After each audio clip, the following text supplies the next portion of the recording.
اس نے اللہ کی مخلوق کو تکلیف پہنچائی ہے پرہیزگار، لیکن مخلوق خدا کو جو تکلیف پہنچائی ہے اس کی وجہ سے وہ عورت جہنم کا ایندھن بن رہی ہے۔ شریف کی روایت ہے 2364 حدیث کا نمبر ہے۔ بنی اسرائیل کی ایک عورت جو بڑی پرہیزگار تھی، حدیث مبارکہ میں اس کا تذکرہ آتا ہے کہ وہ صائمۃ الدہر تھی، قائمۃ اللیل تھی، یعنی دن کو اکثر اس کا روزہ ہوتا تھا، رات اکثر اس کی مصلے کے اوپر بسر ہوتی، بڑی پرہیزگار اور نیک خاتون تھی۔ تو اس زمانے میں فریج تو تھے نہیں کہ جس میں کھانے کی چیزوں کو محفوظ کیا جائے، دودھ جو ہے وہ ایسی جگہ پہ رکھا جاتا تھا یا کھانے کی چیزیں جو ہوادار ہوں تاکہ خراب نہ ہو جائیں۔ تو اس نے ایک دن دودھ رکھا، جب دودھ رکھا تو بلی آئی، وہ دودھ پی کر چلی گئی۔ اسے افسوس ہوا کہ میرا دودھ ہے اور بلی پی کے چلی گئی۔ دوسرے دن پھر اس نے خیال بھی کیا اور دودھ محفوظ رکھا، پھر دوسرے دن رات کو بلی آئی اور دودھ پی کے چلی گئی۔ پھر کہتی ہے کہ عجیب بات ہے، 2 دن بلی نے دودھ پیا، تیسرے دن اس نے کہا بھئی میں اس بلی کا کچھ نہ کچھ کام کرتا ہوں، اس کی تو عادت بن گئی ہے۔ جب اسے پتہ چلا روزانہ کا اس کا معمول ہے تو اس نے کیا کیا، تیسرے دن اس نے حساب لگایا بھئی اس کو تو میں نہیں چھوڑوں گا۔ تو تیسرے دن اس نے کیا کیا، اس بلی کو پکڑا اور پکڑ کے کسی ایسی چیز کے اندر بند کر دیا کہ وہ وہاں سے بھاگ نہیں سکتی تھی۔ اس نے کہا اس نے 2 دن دودھ پیا ہے، اب میں بھی اسے سمجھاؤں گی کہ کیسے دوسروں کا دودھ پیا جاتا ہے۔ تو 2 دن نہ اسے کچھ کھانے دیا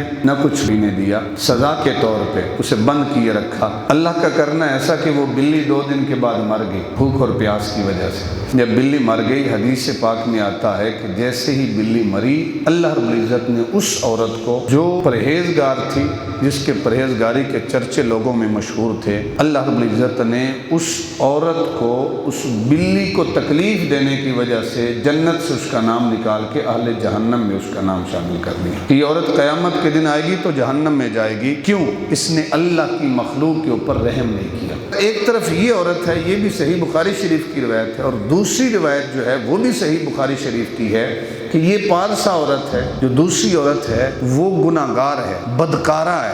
ایک دن وہ عورت آ رہی ہے، کنویں کے کنارے اسے ایک پیاسا کتا نظر آیا جو پیاس کی وجہ سے بلک رہا تھا۔ اسے محسوس ہوا کہ اس کتے کو پیاس لگی ہے۔ اس نے کیا کیا، اپنا دوپٹہ اتارا اور دوپٹہ اتار کے اپنے موزے کے ساتھ، جوتے کے ساتھ باندھا، ڈول نہیں تھا، تو جب اس جوتے کے ساتھ باندھ کے اس کنویں کے اندر لٹکایا، اس موزے میں پانی نکالا اور پانی نکال کر کتے کو پلایا۔ کتا جو نجس العین ہے، ناپاک ہے، اگر اس کا جسم پانی کے ساتھ گیلا ہے اور تمہارے جسم کے ساتھ اس کا جسم ٹچ ہو جاتا ہے تو آپ کا جسم ناپاک ہو جاتا ہے، کپڑے ناپاک ہو جاتے ہیں۔ اس کتے کو بدکارہ عورت نے کنویں سے پانی نکال کے پلایا۔ اللہ رب العزت نے ارشاد فرمایا کہ اے میری بندی، تھی تو گناہگار، بدکارہ تھی، فاحشہ عورت تھی، لیکن میری مخلوق کے اوپر جو تو نے احسان کیا ہے، جا اس احسان کی وجہ سے ہم تجھے جہنم میں نہیں جنت میں بھیج رہے ہیں۔ ایک طرف عورت پرہیزگار ہے، لیکن اللہ کی مخلوق کے اوپر اس نے ظلم کیا، تشدد کیا، اس وجہ سے اس کی موت ہوئی، تو اللہ نے اس کا نام جنتوں والی لسٹ سے نکال کر اہل جہنم کی لسٹ میں داخل کر دیا۔